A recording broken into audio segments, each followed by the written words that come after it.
সংসার জীবনে যত বেশি তুমি সংসারটাকে ভালোবাসবে, সবাইকে ভালোবাসবে, তত বেশি তোমাকে কাঁদতে হবে।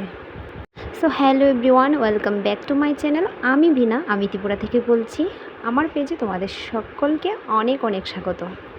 ইদানিং তো প্রচণ্ড প্রচণ্ড পরিমাণে গরম পড়ছে বন্ধুরা। যতই ভালো ভালো রান্না হোক না কেন, কিছুই খাওয়া দাওয়া করতে ইচ্ছে করছে না। শুধু মনে হয় যেন সারাদিন শুধু জল খাই জল খাই, এরকম একটা পরিস্থিতি হয়ে গেছে। তো আজ ভাবছি কি সয়াবিন রান্না করব। তো সয়াবিনটাকে একটু অন্যরকম পদ্ধতিতে রান্না করি, সব সময় তো একইভাবে রান্না করি। তো আজ ভাবছি একটু চিকেন টাইপের মতো করে রান্না করব। মেরিনেট করে রেখে দেবো ওই 20-15 মিনিটের মতো করে, তারপর রান্না করব। আমার একটু ডিফারেন্স করে সব যে কোনো রান্নাই একটু রান্না করতে ভালো লাগে। সবটাই টেস্ট করে দেখতে হয় যে কোন রান্নাটা কীভাবে রান্না করলে ভালো লাগে খেতে। তো সেই জন্যই আজ এই পদ্ধতিতে আমি রান্নাটি করছি। তো চলো বন্ধুরা, রান্নার ব্যাপারে আজ আর কিছু বলছি না, যেহেতু আমি রান্নার কোনো সেরকমভাবে রেসিপি শেয়ার করি না। আমি তোমাদের সাথে একটা কথা আজ আলোচনা করব। তো যারা বিশেষ করে যারা আমার পেজে নতুন অ্যাক্টিভ হচ্ছ, যারা আমার ভিডিওগুলি নতুন নতুন দেখছো, বিশেষ করে তাদের জন্য আমার ব্লগ ভিডিওগুলিতে তোমরা অনেক অনেক ভালোবাসা দিচ্ছ, তোমাদের অসংখ্য ধন্যবাদ।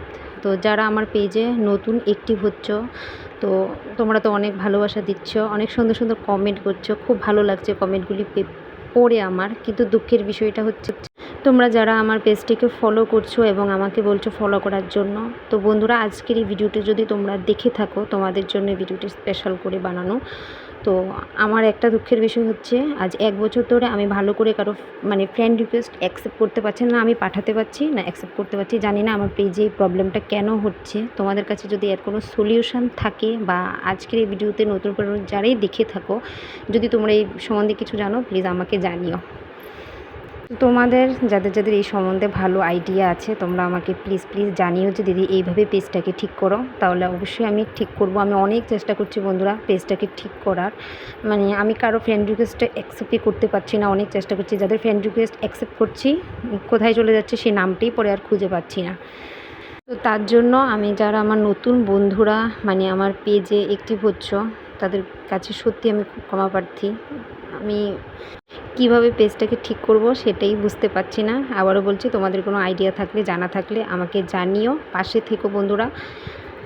আমি কিন্তু সবার পরিবারেই যাই, যারা তোমরা আমার পেজে এসে বলছো, আমি কিন্তু সবার পরিবারেই যাই, সবার ভিডিও দেখি, আমার খুব ভালো লাগে। তো আর যারা ভিডিও দেখে ভিডিওতে কমেন্ট করো না, বিশেষ করে নতুন যারা দেখছো, তোমরা যদি কমেন্ট না করো, নতুন বন্ধুরা কিভাবে তোমাদের পেজে যাব। তো এটাই বলার ছিল যে তোমরা ভিডিও দেখবে, ভিডিও দেখার শেষে নতুন ফ্রেন্ডরা কমেন্ট করবে, যেন আমি তোমাদের পেজে গিয়ে তোমাদের ভিডিওগুলো দেখতে পারি।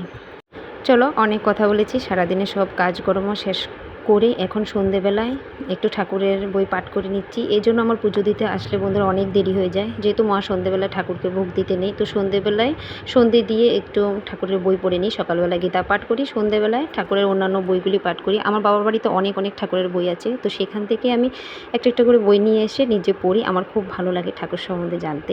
তোমাদের আজকে ভিডিওটি কেমন লেগেছে অবশ্যই জানাবে। ধন্যবাদ।